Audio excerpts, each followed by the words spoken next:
Good evening and welcome to Meet Our Pediatricians, part of the Dartmouth-Hitchcock Health's Healthy Living series and presented in partnership with CHAD, the Children's Hospital at Dartmouth-Hitchcock. So this evening, we will hear from 4 of our pediatricians representing clinics from Manchester and Nashua, and I will introduce them in just a moment. But first, just a couple of housekeeping items. So thank you to everyone who submitted questions ahead of time.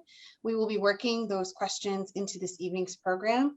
If you have any questions throughout the program, please submit them using the Q&A function, which we'll be monitoring, and we will work those questions in to the program or answer them at the end of the program. Also, tonight's presentation is being recorded and will be available on the Dartmouth-Hitchcock Health YouTube page later this week. Following the presentation, you will receive a link for a quick survey. We ask that you complete this survey, which should take about 3 minutes or less, and it helps us with future Healthy Living series programming. So if you're interested in any other children-related topics, if you add that to the survey, then that will help us with that programming in the future. Also, if you have any further questions at the end of the event that maybe didn't get answered, you can submit those through the survey. Just please remember to include your contact information so we can follow up with you. All right, now that that's all done, thank you again for joining us. So this evening we have Dr. Mitchell Frumkin, Dr. Bridget Olsen, and Dr. Andrew Schuman, all from CHAD Pediatrics in Nashua, and we have Dr. Rebecca Murphy from CHAD Pediatrics in Manchester. Thank you all for being here tonight and giving your time. We appreciate it.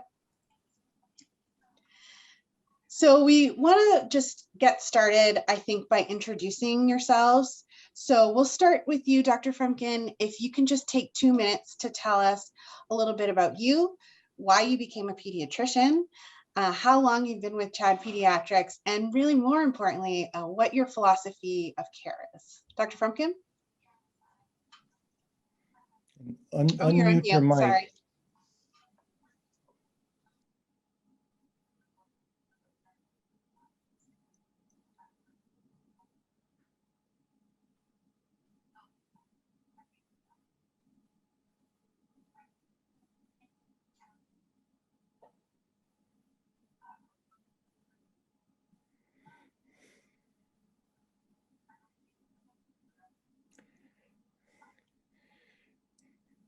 And can Hi. you?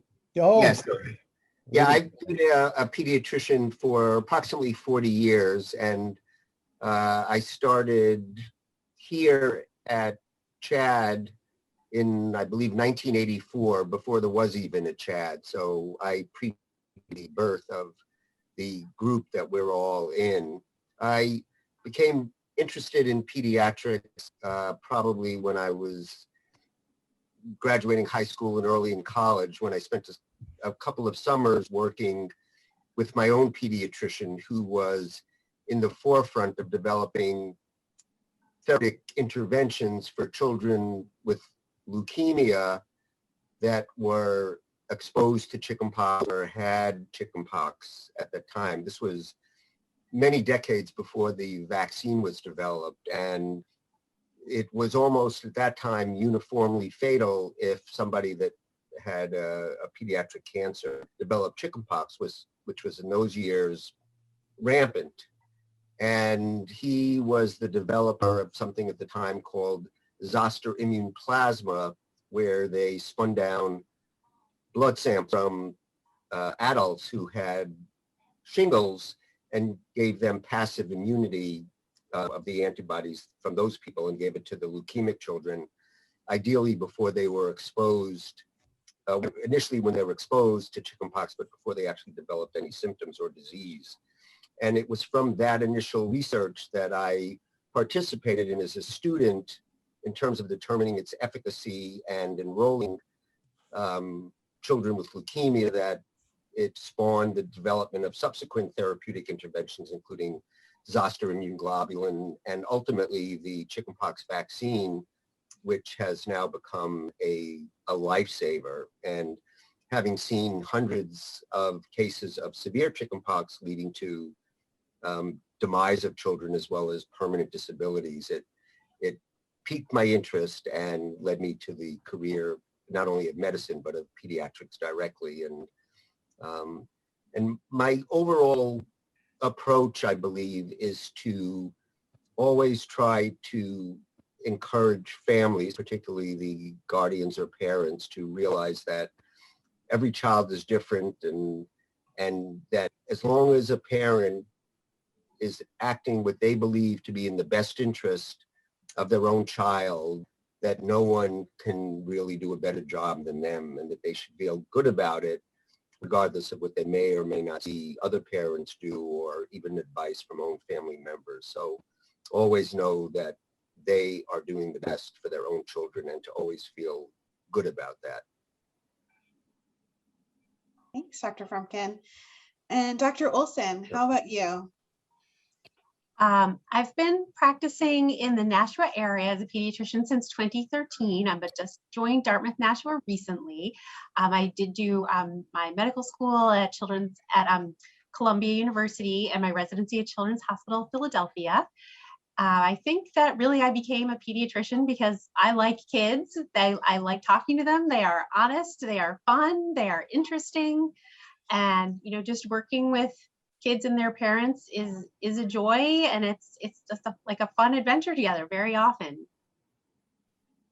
I would say that my philosophy of being a pediatrician is the idea of being partners with the parents, in the sense of it's not like one person says jump and the other person says how high. It's, appreciating that parents are the experts in their particular children, and, wanting to work with them as a team, that everyone has the best outcome for the child as their goal all the time. Wonderful, thank you. And Dr. Schuman, how about you? Hey, well, I've been a pediatrician for over 30 years, not quite as long as Dr. Frumkin, but close. We both grew up in the New York area, and in fact, we sit right next to one another, and we share stories about pediatric care and all sorts of interesting things. And it's delightful to have partners like Dr. Olsen and Dr. Frumkin. The neat thing about Dartmouth is that the nurses and the doctors get along so well together. And I think we all have gone into the specialty, myself included, because pediatrics is unique. Yes, we could have gone into surgery or some other specialties, but pediatrics has a unique attraction for a certain kind of person who likes their own families, likes children, likes sharing, and raising not only their own families, but literally thousands of others. And there are pitfalls and small victories along the way. And like my partners, I think the philosophy of care of myself and others at Dartmouth is to be a good listener, because parents have enormous concerns, especially new parents. And I continue to learn something from my patients and my parents every day, and pediatricians don't know everything. But if there's something we don't know, especially at Dartmouth, there's so many pediatric specialists and so many resources that we can solve the most trivial or the most complicated of factors that affect kids.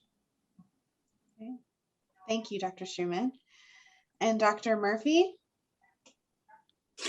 Well, I've been a pediatrician for 3 years now. I finished my residency at Nationwide Children's Hospital, which is Ohio State's program, and I did my medical school training at Wake Forest University, which is in North Carolina.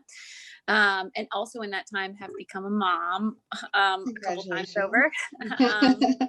And so I really was drawn to pediatrics when I was in high school, and then throughout college and medical school by working in a bunch of various different summer camps with kids with medical conditions, and doing that was really great in the sense that it highlighted to me, although I was really interested in the science of medicine and the diseases related to that, it was just really fun to be around kids and focus on what you can do instead of what you're limited by with whatever disease you have. And I think being in the outpatient pediatric setting, that's part of what my job is I get to see them and help, promote that. So if you do have some sort of chronic medical condition, we're going to talk about how can we make sure that you can do all the things we want you to do. I don't want your asthma to limit, how you play at school or things like that.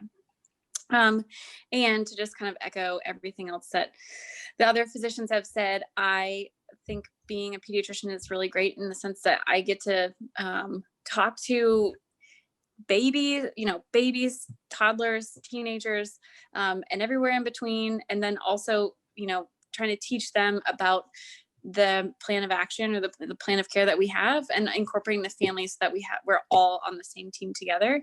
And then I find that a lot of times my patients, just like Dr. Schuman said, are teaching me things. I've had some great moms who come in and we talk about, hey, my baby is struggling with this on your baby. We kind of share some ideas together and, and then kind of meet back the next day and say, how did that go? So it's been a really great experience.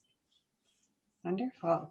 Thank you. Thank you all for sharing. And just from listening to everyone, it sounds like this next question has already been a part of your answers. But we'll start with Dr. Frumkin on this one, and feel free to jump in if you have anything to add. But Dr. Frumkin, family-centered care, it's at the core of CHAD pediatric practices. And so while the child may be the patient, parents are often referred to as partners in care. So what does that mean to CHAD as an organization as you know it? And more importantly, what does that mean to you as a physician? Well, I think that it's sort of the core of what pediatricians do overall, and certainly was, as you said, it's been expressed by the people who've spoken already, that it is important, I think, for parents to feel, number one, that they are doing the best for their children, that they are the primary caregivers. We may be here to assist them in their journey and keeping the children healthy and asking questions they may have, but the overall path that the children take, the success that they have, the joy and the happiness is really the gift that they're giving to their children.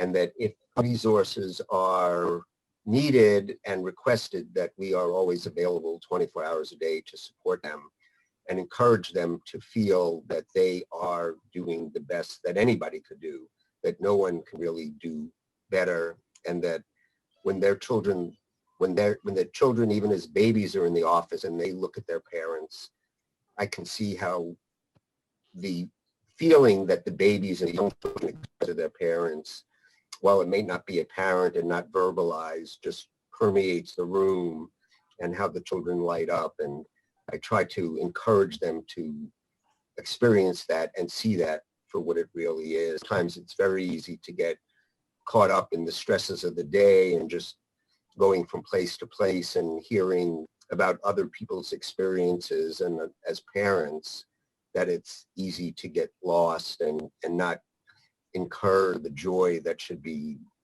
accrued day after day after day, of the joy, the miracle really of raising children to adulthood and the ups and downs through that path. So we're here to support that journey, but as really sort of a sidebar to the main parents and the caregivers that are guiding that child. Thank you. I don't know if you could hear my little Joyce upstairs making a lot of noise. Sorry. No, I couldn't.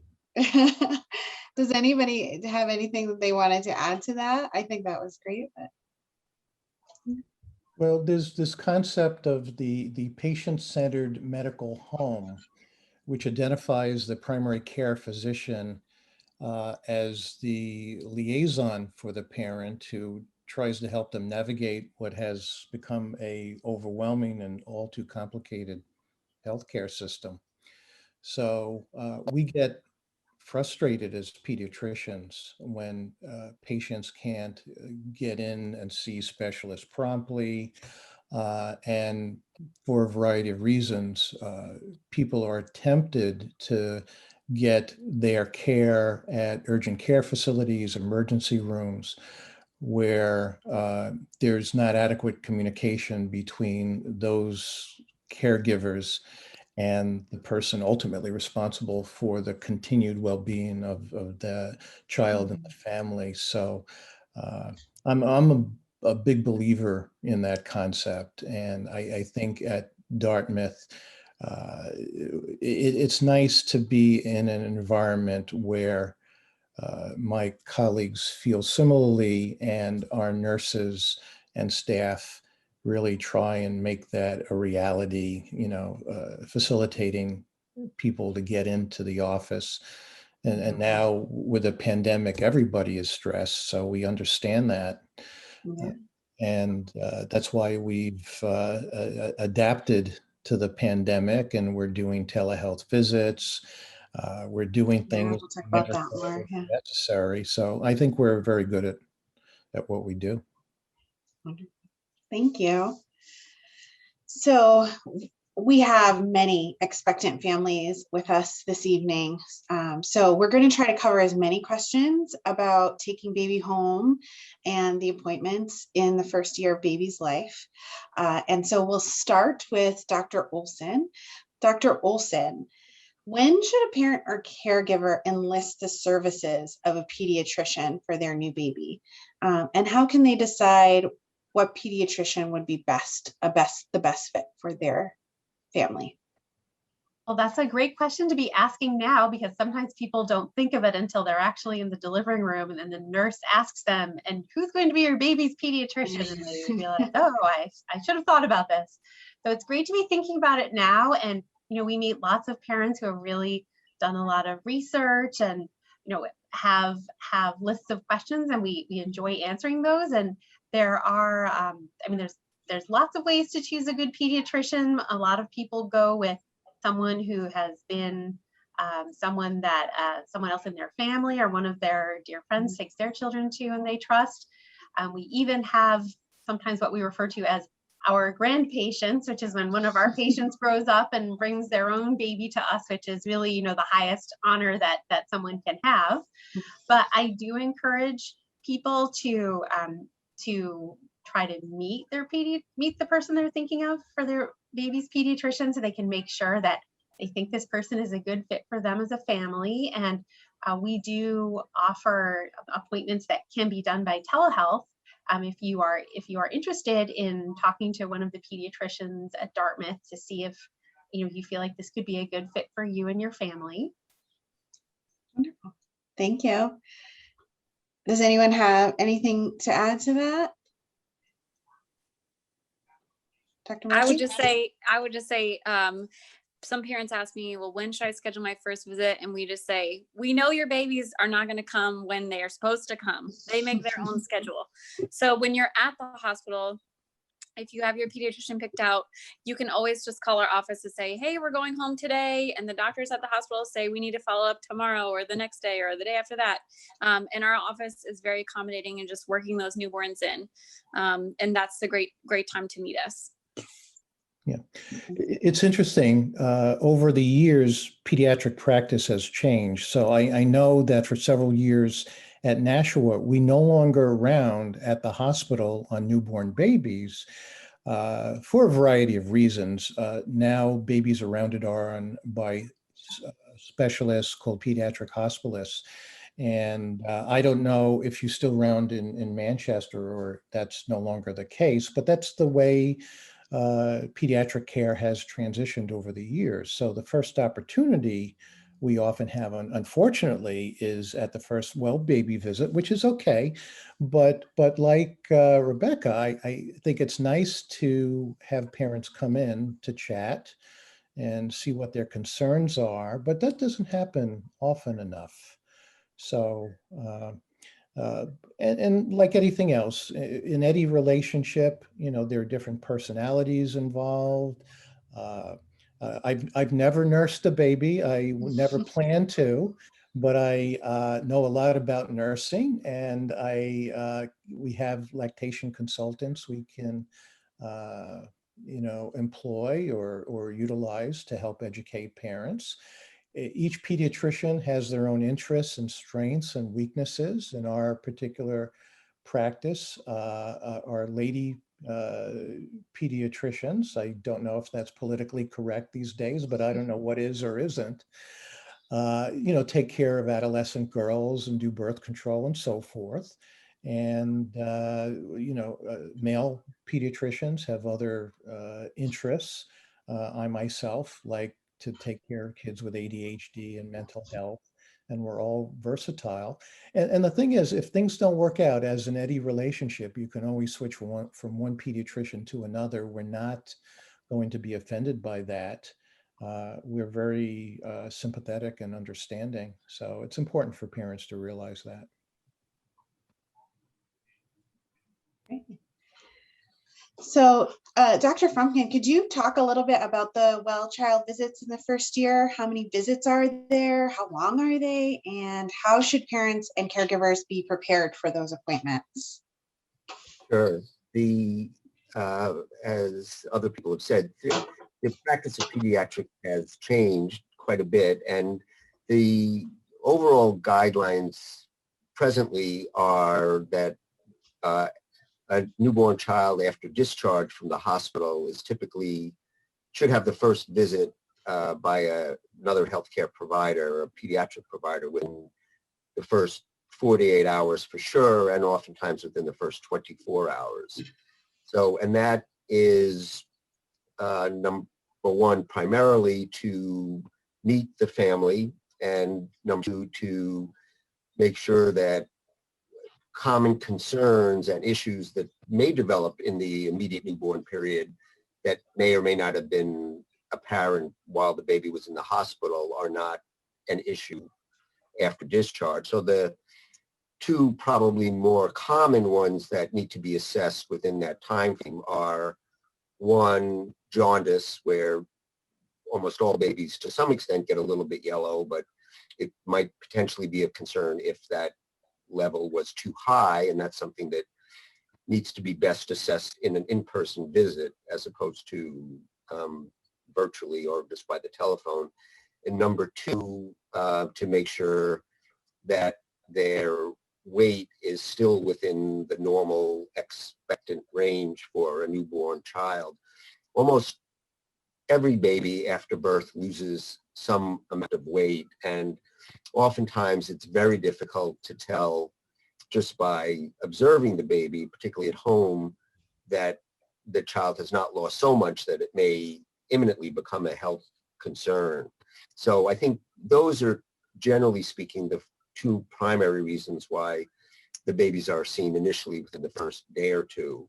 And then also at that visit to examine the child, make sure that everything looks good. There's so many physiological changes that occur in the newborn period, specifically related to the cardiovascular system and the gastrointestinal tract, that concerns that may not be a concern for an older child or an adult may be an issue for the infant, and that sometimes is a real concern, but may just be perceived. So as a common example, oftentimes when the babies are born, they have very sticky and hard stools, and then the parents may be used to that, and then in short order, the stools may be perceived as diarrhea or something that might be concerning, when in fact it's a normal variation that is expected in children.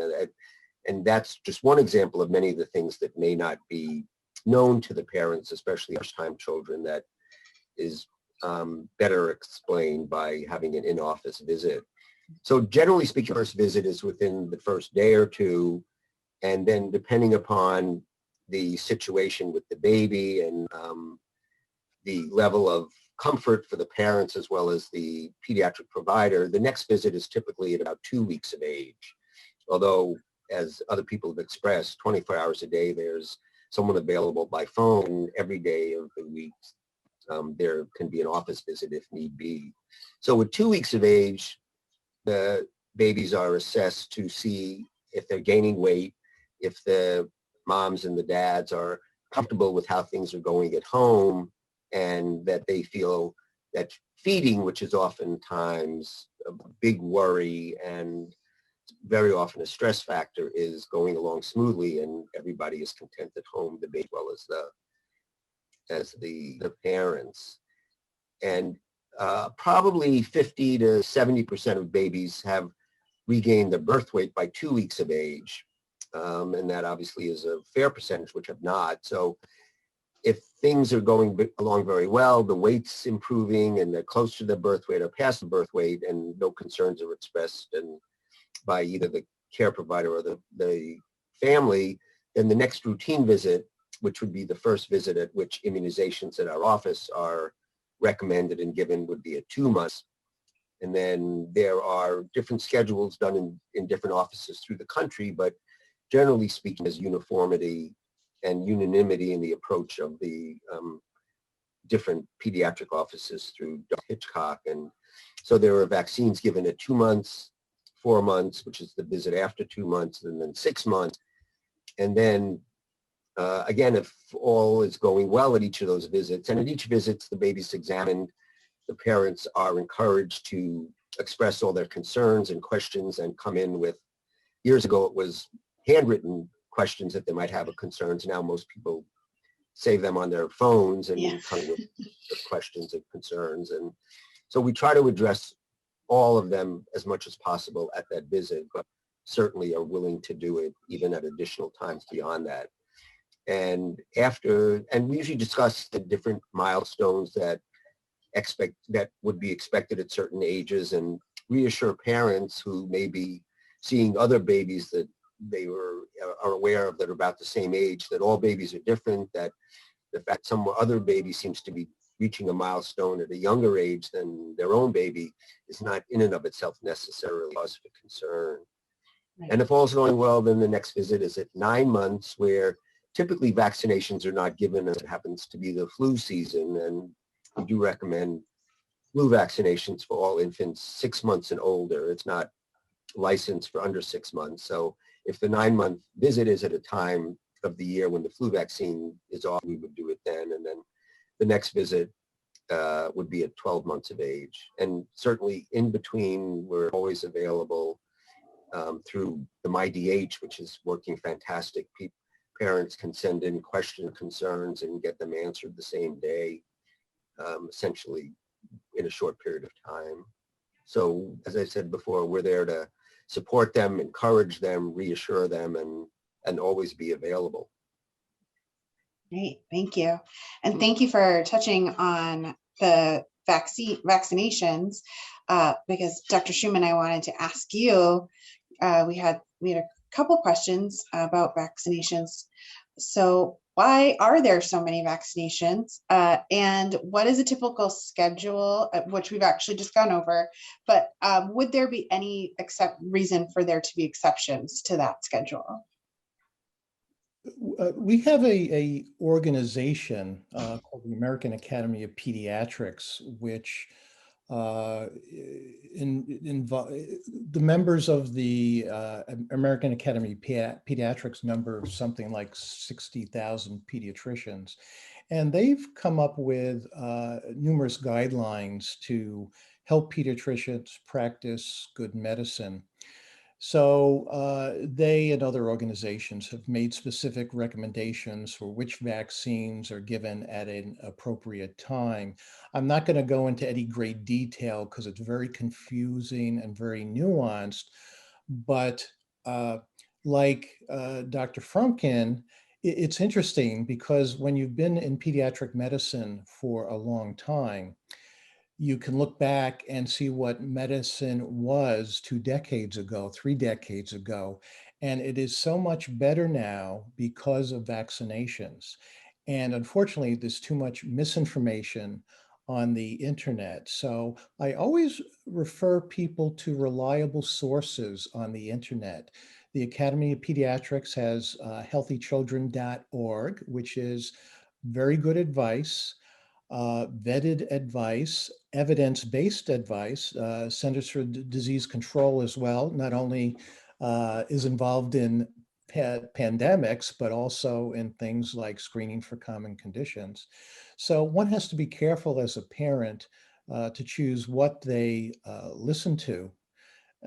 And our biggest competitor, if it's not the internet, it's grandparents. And I'm very respectful of grandparents, being one and having a daughter who sometimes doesn't believe me, but fortunately, Dr. Frumkin is the pediatrician of my grandchildren. So if they don't believe me, they will believe him. So vaccines are important. They save lives. No vaccine is perfectly effective, as we know from the COVID experience. They are very effective, but you can get breakthrough illnesses from the vaccines. Vaccines stimulate the immune system, so there can be usually mild side effects that include chills, fever, rashes, and so forth. But we educate parents what to expect. You know, we give and recommend certain dosages of Tylenol to head off fevers or fussiness. And it's just important to realize that parents come to trust not only their grandparents mostly, but their pediatricians and ask us our opinions. We are mindful and respectful of people who want to alter the immunization practices.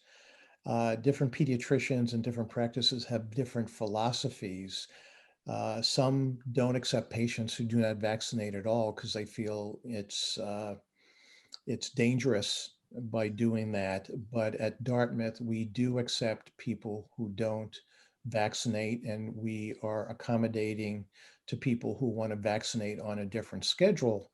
And I think in large measure, it gives us the opportunity to continue to educate parents and emphasize the importance of immunizations. But when Dr. Frumkin and I were young pediatricians, there were so many terrible illnesses, meningitis, sepsis, and so forth. And now, fortunately, kids are so much healthier now than they've ever been because of vaccines. It's important for parents to realize that.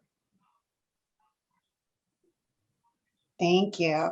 And this, I think this question could be maybe for everyone if you have some advice to give, but I mean, it's not a secret that children are afraid of getting their shots.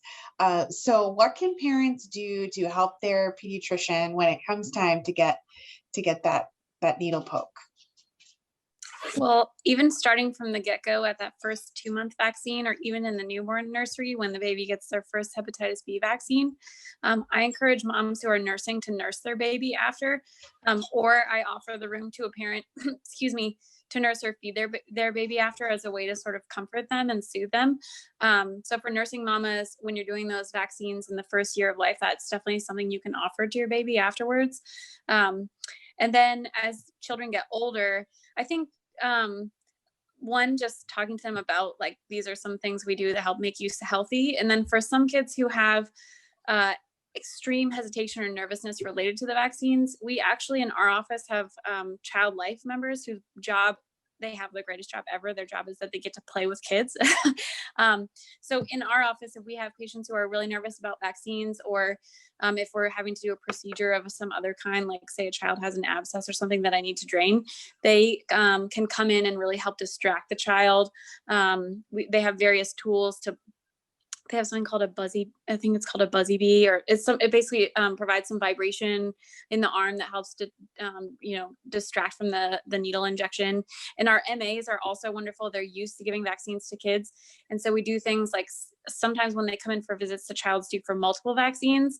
And so obviously being poked 4 or 6 times, 1, 2, 3, 4 can really draw out the misery. And so they usually bring a friend or a couple of friends and kind of tag team.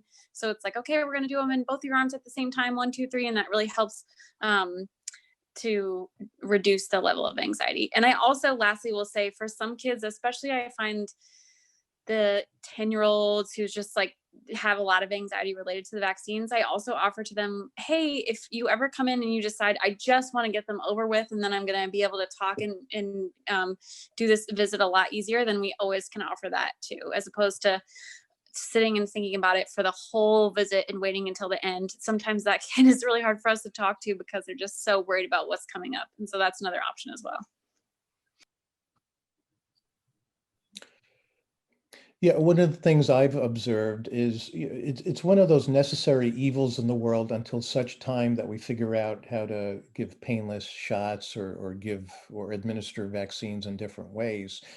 But the thing that bothers me is parents unfortunately ask the child, okay, do you want a shot today? And you know, who in their right mind would say yes to that? Yes, can I have two, please?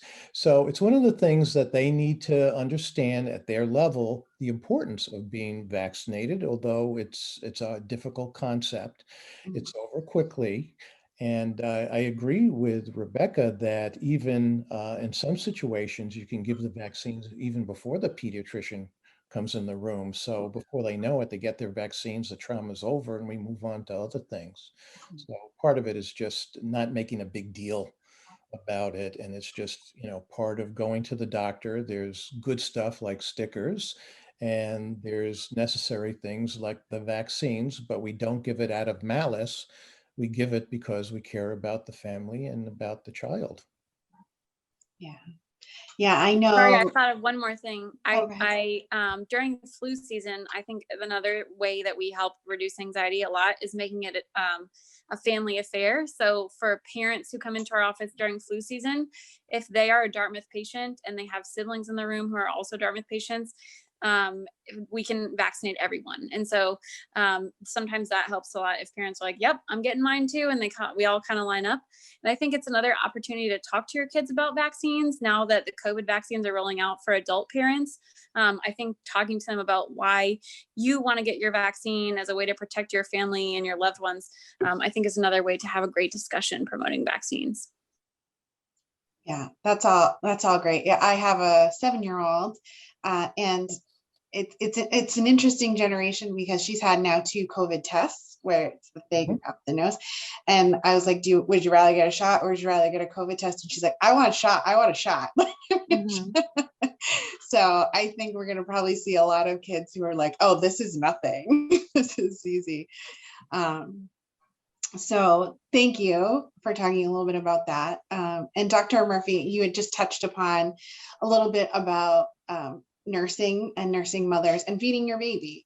And so a lot of new parents, especially moms, are up at night worried about whether or not the baby's getting enough to eat. Are they gaining weight? And it's either, you know, the breast or the bottle. So could you give some guidelines on how much a baby should be eating, how a new mom can know that her baby is full, and any kind of resources that you have around feeding? Sure. So,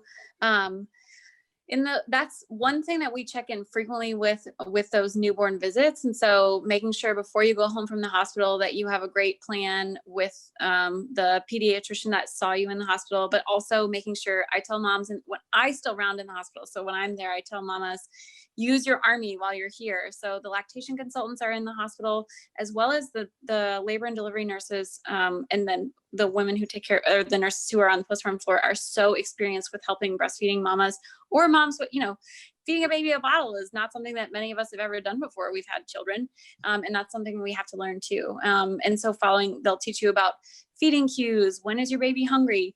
So we don't need to wait until babies are screaming and angry. And actually for a breastfeeding mama, especially, it can be really hard to latch a hangry baby. So catching some of those early cues of, oh, the baby's moving their mouth or putting their hands towards their mouths, that may be signs that they're hungry. It's really normal for a newborn baby to want to eat every 1 to 3 hours. And in those first 2 weeks before a baby is really back to their birth weight, meaning, which as Dr. Frumkin said, a lot of babies will lose weight and then gain them back again. So we try to tell patients and their families, just, you don't want to go longer than about 3 hours in those between feedings in those first 2 weeks. And then after that, talking to your pediatrician about, how's my baby's weight doing? Can we go longer stretches? It doesn't mean you guys are never going to sleep again, I promise. But just in those early days, it really is normal for a baby to want to eat that often. And also breastfed babies can do normal things called cluster feeding, which is a way for them to stimulate the breast and encourage mom's milk supply to increase. And sometimes that may be as often as like every hour. When it comes to volume, when babies are first born, their stomach is teeny tiny, and they're programmed to just get drops of colostrum from mom. So they really are not, and if you're feeding a baby a bottle in that first day or so, they may only take 10 or 20 mLs, which is less than an ounce of formula or breast milk. And so sometimes I think moms get discouraged when they're in the nursery saying like, I don't see any milk, I'm not making that much, and it's totally okay. The way that the pediatricians are helping follow closely, we monitor a baby's weight, and then we also monitor like how many wet diapers are they making as a way to see how their intake is.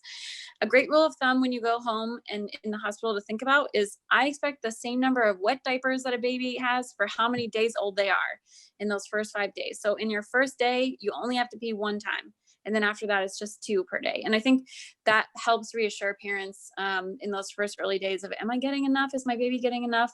And just keep in mind, if you ever are not sure, you can always call the office. We want to be here to support you and answer those questions. For breastfeeding mamas, a great so a great website, we've already talked about a couple resources, but there's a wonderful website for breastfeeding moms called Kelly Mom. And I direct mamas to that one. And then also, as already previously been mentioned, the healthychildren.org is from the American Academy of Pediatrics. That's a great resource as well. But keep our phone number so you can always call us. We have 24/7 nurses and doctors behind them. I've done telehealth visits to talk to families when they've gone home, just with answering, basic feeding questions, or my baby's gassy, or are these poops normal? And sometimes if we hear the questions and we're just not sure, and I can always bring them in to examine them too, check their weight and whatnot. So we're here for you. Wonderful. Thank you. So I think we'll switch gears to injury and illness, because life happens. And I'd like to start with Dr. Olsen, if you would. There are times when a child's not feeling well or suffers an injury. So how should a parent decide between calling the office, visiting urgent care, or heading straight to the emergency room? Well, just to begin with, we do have one other option, which is actually to communicate with the pediatricians through your Dartmouth portal, something called MyDH, where you can often send questions to your doctor that they can respond directly to you. So I do get a lot of good sort of questions and conversations going with parents that way. Of course, that wouldn't be for something that was urgent. It would be something that maybe it can wait till the end of the day or the next day.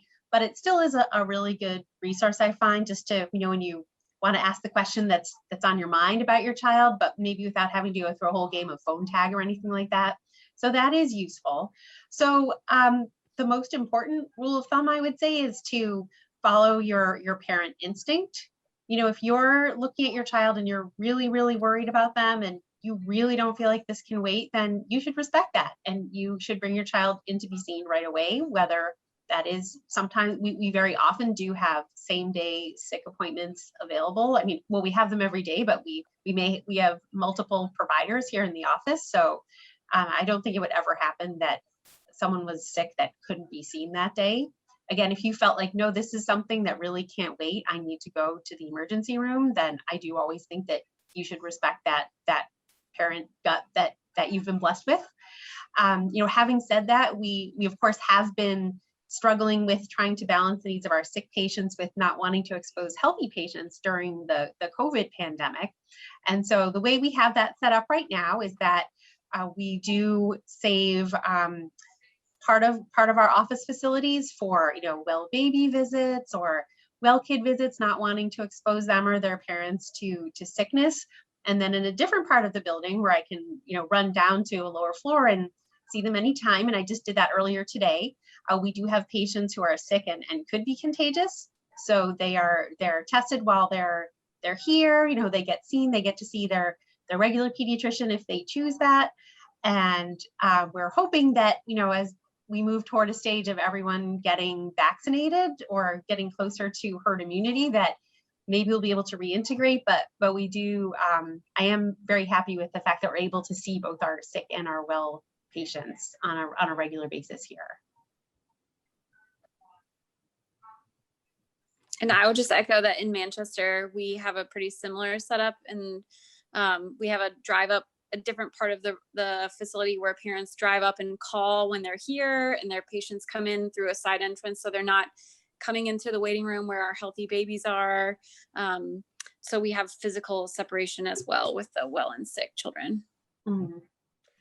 And I like to add that in this day of high technology, there's a very inexpensive app called Pediatric Symptom MD. I think it's $3. And it's a wonderful resource when you want to ask a simple question that has a simple answer. When my child needs to be seen, how do I treat a fever, and so forth. So this is similar to a much more extensive triage protocol. So you can look up, congestion, and you can look up fever, and it tells you what to do based on the age of the child. It has drug dosages, so you don't have to call for advice regarding Tylenol or ibuprofen based on the weight of the child. It tells you when you need to go immediately to the emergency room if it's not obvious. So I think it's a wonderful resource that is very reassuring and very helpful to parents. And it should, be on everyone's smart device or tablet when you're a parent, because it's so helpful. What is that called again? I will be getting that out. Pediatric Symptom MD. Pediatric Symptom MD. Okay. Thank you. So everyone's really touched on really great ways to communicate with providers, and also a little bit about telehealth. That's kind of blown up this year with COVID. So it would be great if you could just talk about, we've talked about a few instances where a parent or caregiver might use telehealth. So, but if you have any others, we'd love to hear about them, your experiences with telehealth, pros and cons. I've been doing telehealth for 6 years, for many years before the pandemic hit us. And in large measure, I've been using it to facilitate follow-up of older children with mental health issues, ADHD, and so forth. However, it can be used in certain instances where you've got a condition like a rash or conjunctivitis or something that can easily be evaluated and treated. What we've discovered during the pandemic is how versatile one can be in evaluating a child with fever and helping a parent determine what's going on, what symptomatic relief can be provided, when the child can be seen or should be seen in a healthcare facility. And in some instances, early in the pandemic, we've actually prescribed antibiotics when we suspect certain conditions based by the history and our observation of the child. Obviously, we can't look in ears, listen with stethoscopes, but based on previous experience, we're real good guessers. And one thing that we started to do is, in order to keep parents and their children safe at home, particularly with the younger children, is our clinic gives out baby scales. So it has helped tremendously in limiting the number of times parents had to venture forth early in the pandemic.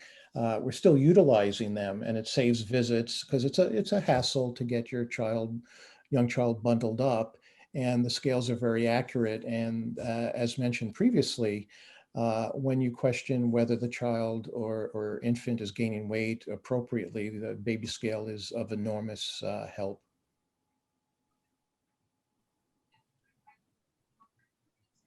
And when can it not be used? So it's not to be used when the child needs to be seen, when you have an emergency.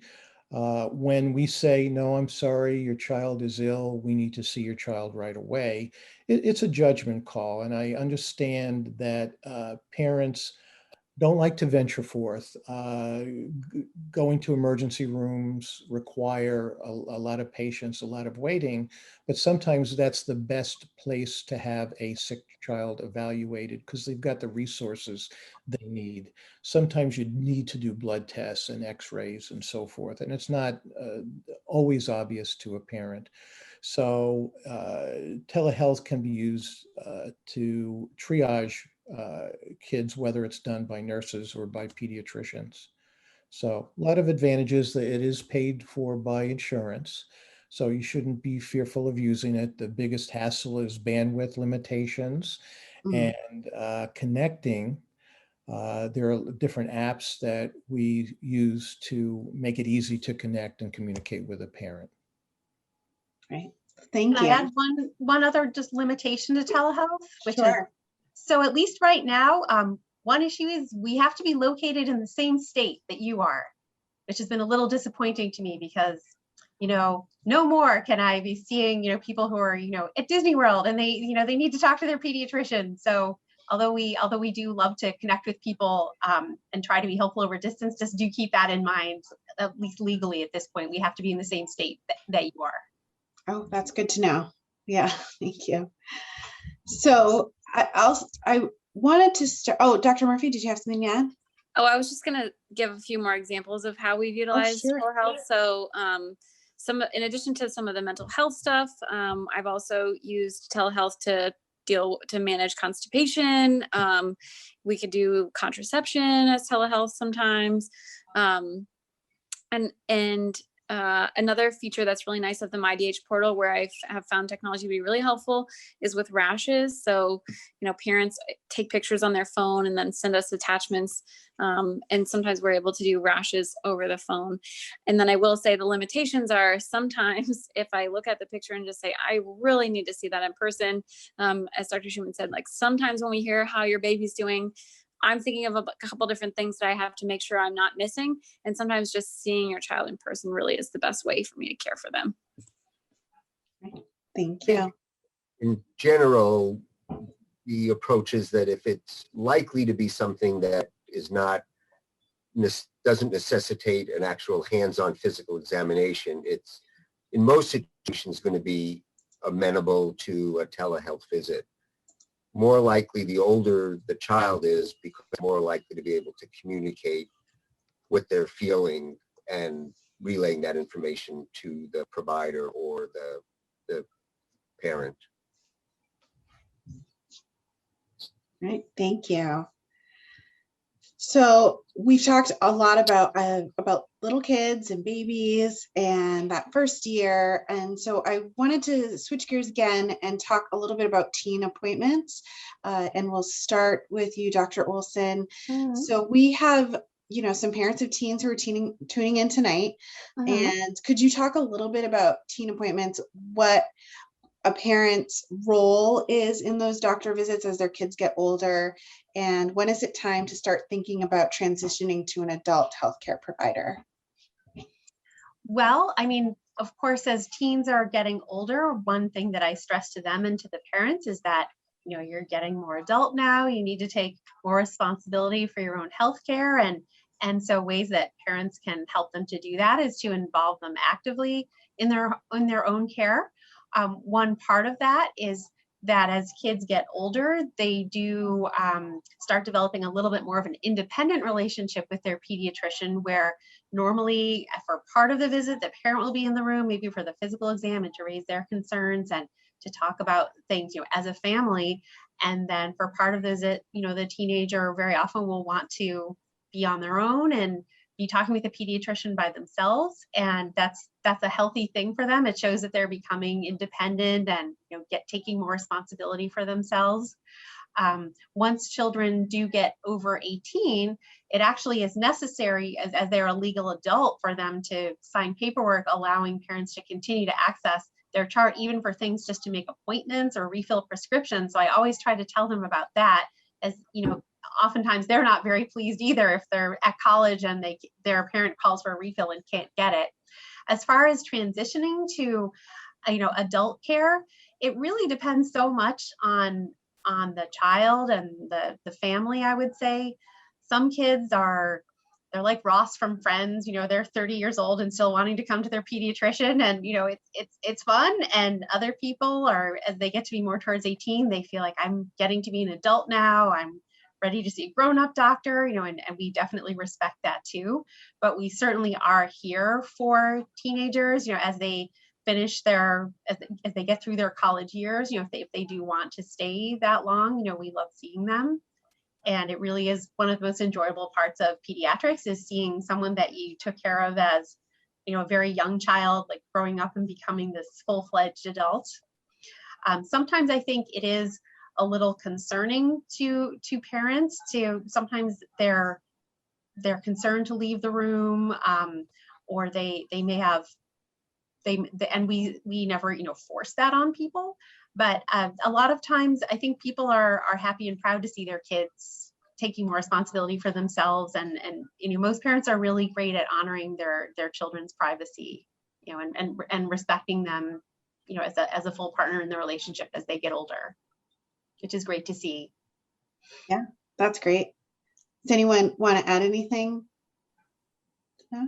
The only thing I'll add is that very often, and understandably, as the children age through the adolescent years, many of the female children prefer to gravitate towards female providers as they approach adolescence or are in adolescence, and certainly the flip side of that sometimes happens, that when there are young boys that are becoming teenagers and older, they may have issues they're more comfortable speaking to a male provider about, and we always acquiesce to the desires of the child and the family to see whoever they are most comfortable with Right.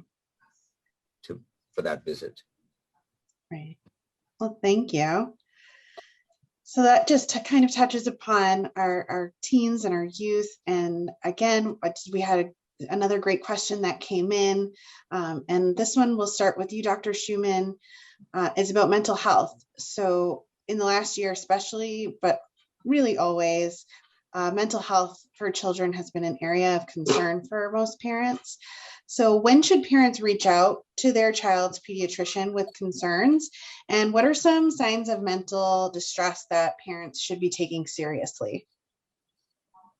And for what it's worth, so many people, not just because of the pandemic, have mental health issues. Life is stressful, life is complicated. Divorce rates, that was my daughter. Can you hear me now? Divorce rates are high. Yes. Their drug use is elevated. So there's a lot of stresses on kids and their families. So one has to be open and honest and maintain conversations with their kids. And alarming symptoms would be symptoms of either excessive sleep or poor sleeping, weight gain, lack of interest, cutting, which is a sign of anxiety, or signs and symptoms of more profound mental illness, hearing voices, seeing things that aren't there, losing touch with oneself. So parents have to be aware of this, and it's more common in families where there's existing mental health disease. So if a parent or someone on either of the family has profound mental illness, the child is at risk for that. Compounded by the pandemic, via telehealth, we've seen an enormous amount of kids get very distressed because they're not seeing their friends. Suicide rates are on the rise, drug use is on the rise. So for what it's worth, pediatricians are often the point of first contact. Unfortunately, because mental health professionals are overwhelmed, you've got to wait for weeks, sometimes months to get in to see someone. So there are things that we can do. We sometimes give options for therapy. We have care coordinators who in some instances can facilitate referrals and visits. And a lot of us are comfortable prescribing appropriate medications when indicated. which can really make a difference in the quality of life with little or no side effects. So we're getting quite skilled, all of us, in doing this because there's such a dramatic need. So we're up to the task, and parents should have no reservation about talking to their kids. And if they have any concerns whatsoever, they should bring the child in to be assessed by one of us. And I would just add to that, I know we typically think about mental health disorders and diagnosing them in teenagers, but with the pandemic, everybody's under stress. And you can even see that in young children, and they may not have the language to tell you, I don't have interest in doing things, or I'm depressed. And so you may see that as more behavioral outbursts or temper tantrums, regression of milestones, in the sense of like, maybe I was potty trained and now I'm backing up. And so just kind of thinking about how your child might manifest or show stress, and your pediatrician is a great person to talk to about that. And it may be, your 2-year-old doesn't necessarily need medicines, but we can talk to your pediatrician about, hey, I just noticed that Jimmy's really, he's having more accidents, or he's not sleeping like he was. And we may have tips to help with you, to help you manage those behaviors. Great. Thank you. That's all really great information. So I just want to be conscious, we have gone over time a little bit. If you would like to sit tight with us, we have a few more questions that we can go through, but if you have to go, we understand as well. So docs, you with me? Yep. Mm-hmm. Awesome. And then I just also wanted to let you know that many of these resources that the doctors have been referring to throughout this conversation have been linked in the chat box. So you can go ahead and open those links and bookmark them if you'd like to use them in the future. And then if you indicate in the survey at the end of the event that you would like for us to send you those resources, we can also do that. So we're gonna get to something like a hot button issue, obviously, and that's COVID-19 vaccinations. And there's really a lot of, misinformation out there, and there's a lot of information that we just don't have yet. So, but we are going to try to answer these questions as best as we can. So we'll start with Dr. Olsen. Since COVID-19 is on everyone's mind, and we've seen the vaccines roll out for youth, with the Johnson & Johnson vaccine starting at age 16. So what do you think that we can expect from the current vaccine trials on children younger than 16? And how soon do you think that our kids will be able to get that vaccine based on what you've heard?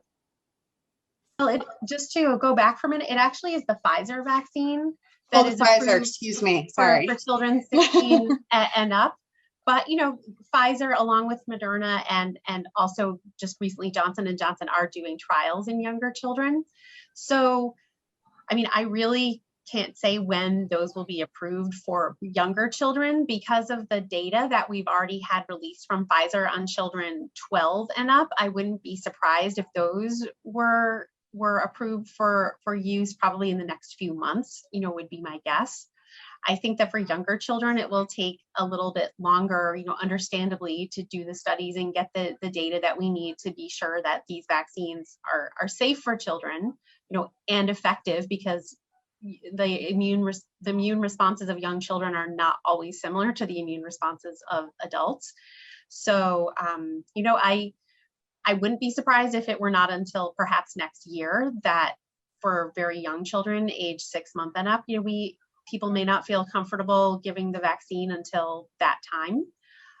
With that being said, I did get the vaccine myself, and I have a 16-year-old son who is signed up to get his first dose. So I do believe that the Pfizer and Moderna vaccines are safe based on the data that we have for kids that are of the appropriate age. Thank you. And then the next question, another really tough one, because the post-vaccine social dynamics seem to be more confusing than the original social distancing guidelines during the pandemic. So if anyone has anything to enlighten us on, if both parents are vaccinated but their children are not, what should the social dynamics be? So for example, if all adults are vaccinated, can unvaccinated children play together if they're from different bubbles? And can vaccinated grandparents hug and kiss their unvaccinated grandchildren? It's tough questions. I think that the answer to the last question you raised is that, yes, that the general guidelines are that if the grandparents have been vaccinated and the adults that they're going to visit, presumably their children have been vaccinated, and it's been 2 weeks since the final vaccine of their protocol, though the children that they're going to visit, if they're in the same household, are not vaccinated, that the guidelines are that presently that they are permitted to go visit and spend time in that environment and are not required or even recommended to wear masks. That said, if there's an exposure to multiple households, then I believe the latest guidelines are to wear masks in that situation.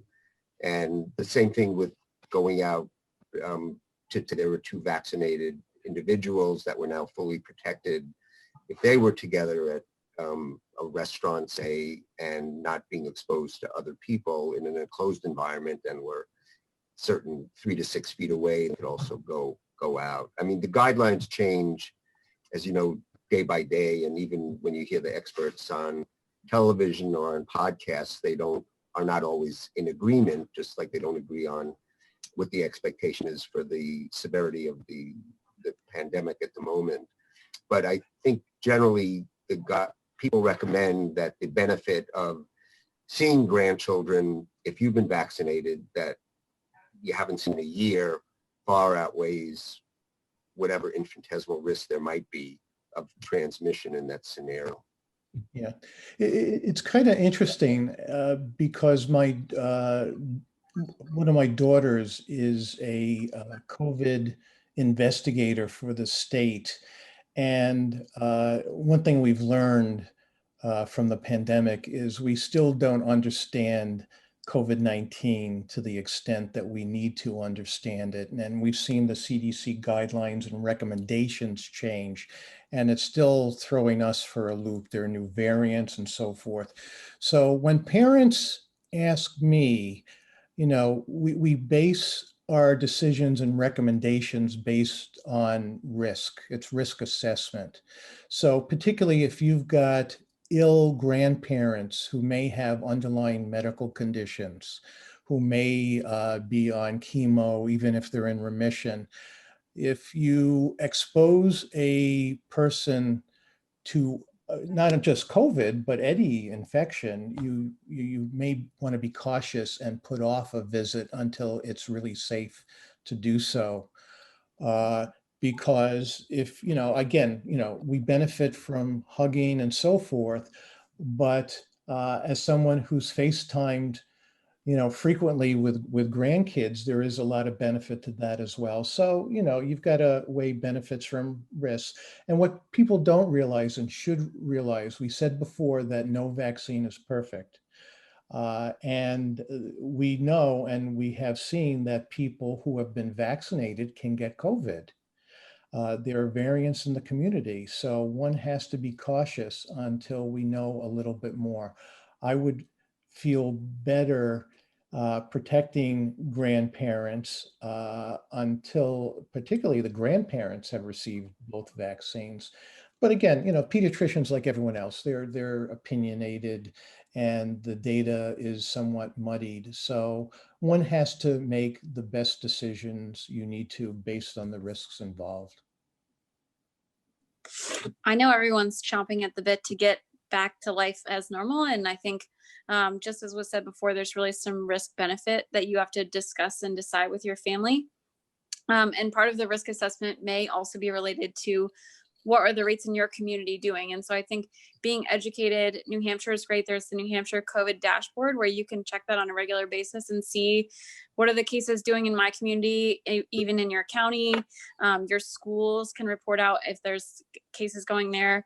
And so I think that may be, I may be more comfortable to do certain activities or try a play date when the community rate of transmission is low. And then maybe I am constantly reassessing that if the rates are rising or there's reports of more variants. So I think that that's important.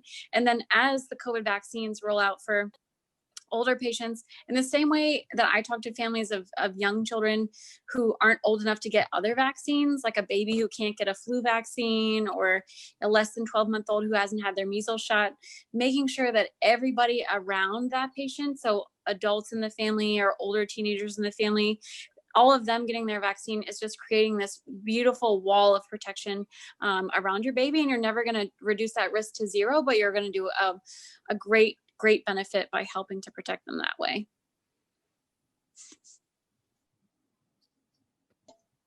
Thank you. I think that's great. And again, if anyone has any questions, that Q&A function is open right now. Just a couple of questions. And I would love to dive deeper into this topic, perhaps at another Healthy Living Series event. And Dr. Schuman, I know this is a question that would probably be close to your heart, but somebody's just asked, what is your thoughts on ADHD treatments and medications? It's kind of a broad question, but. Yeah, well, there is, just to give you some perspective, for reasons that are unclear, ADHD seems to be on the rise. Now, it could just be that we're diagnosing more kids with it, but it is felt that kids are exposed to various forms of media that may be playing a role in the incidence. Theoretically, 1 in 10 kids have some form of attention deficit disorder. And it's not just being very active. A lot of kids are not diagnosed in a timely fashion because they present just with inattentiveness. When I talk to parents who are teachers, they tell me that they feel that it's much higher than that. And we have various tools at our disposal for diagnosing it. So there are various ways to approach it depending on the need and the time for remedy of the situation. You don't need medicine necessarily. Medicine is an adjunct, and actually behavioral therapy is preferred. The problem is finding someone who can evaluate and treat a child in a timely fashion. So although we recommend therapy as first line, it's often not practical. Other modalities that can be used is modification of the school environment, comfort cats, and other similar animals, I'm sure, have their role in management. There are other things like biofeedback. There's a new tool that I recently learned about that was created by Boston Children's Hospital and commercialized. It is essentially a biofeedback program that involves kids playing with games and learning coping skills. And it's been shown to be very effective in helping kids with ADHD, using that instead of, or perhaps in addition to, medicine. Now, the one thing to realize that in capable hands, and I know Dr. Olsen does a lot of this, I do a lot of this, Dr. Frumkin's doing more of this, is that there's varying types of medicines with different efficacies, time to optimal absorption, a lot of alternatives. But when used correctly, medicines can help enormously in getting the kid on track, usually with no side effects. So in years gone by, parents have been reluctant or hesitant to accept a trial of medication when in fact the child is falling behind, developing anxiety or depression due to poor performance in school. So I think it's important that parents realize it's important to have a child diagnosed with ADHD, and often they have associated problems like sleep problems and anxiety, and to know what alternatives there are to medication and what can be done. Occupational medicine is very helpful. Biofeedback, there are lots of modifications that the school can provide. So it's something that pediatricians are especially good at, and it warrants a evaluation and conversation sooner rather than later. Right, thank you. So we've gone just about 20 minutes over our time, which is great. I thank you all for your time and your expertise. If you wanted to if you as a guest would like to set up a telehealth visit to meet with a pediatrician, if you want to indicate that in your survey, or you can email to me. I'm Angelica Ladd. I probably didn't say that at the beginning. I'm sorry. At social@dh.org, and I can get you connected. And I think we're going to wrap it up. We have a lot of really great resources. So if we just go in order, Dr. Olsen, I'll start with you. Just your favorite resource if a parent is up at night Googling, where should they go? I like a resource called kidshealth.org. That's run out of a children's hospital in Delaware, actually. And it's a really good resource. And one of my favorite things about it is that most of the pages are available in Spanish also. Oh, excellent. And Dr. Schuman? Healthychildren.org, because it's official, it's thorough, it's extensive, and you can print out things, and it solves a lot of the controversies that are out there, and the advice is totally vetted, and it's good advice. Right. Dr. Frumkin? I would agree with healthychildren.org. It's the guidelines that are in there are not the opinion of one single individual, but a group of individuals that make recommendations based on consensus of multiple levels of experience and expertise and histories. So I would agree with Dr. Schuman that would be the first place I would go to. Okay. And Dr. Murphy? The resources that have been mentioned so far are wonderful. I also really love that website, Kelly Mom for Breastfeeding Mamas. But then for parents who like listening to things, there's a wonderful pediatric podcast for parents. It's called Pediacast, and it's run by a pediatric ER physician out of Nationwide Children's Hospital. He talks in plain language about a variety of, he has over 400 episodes talking about all different types of pediatric topics, but he has an episode called Paging Dr. Google.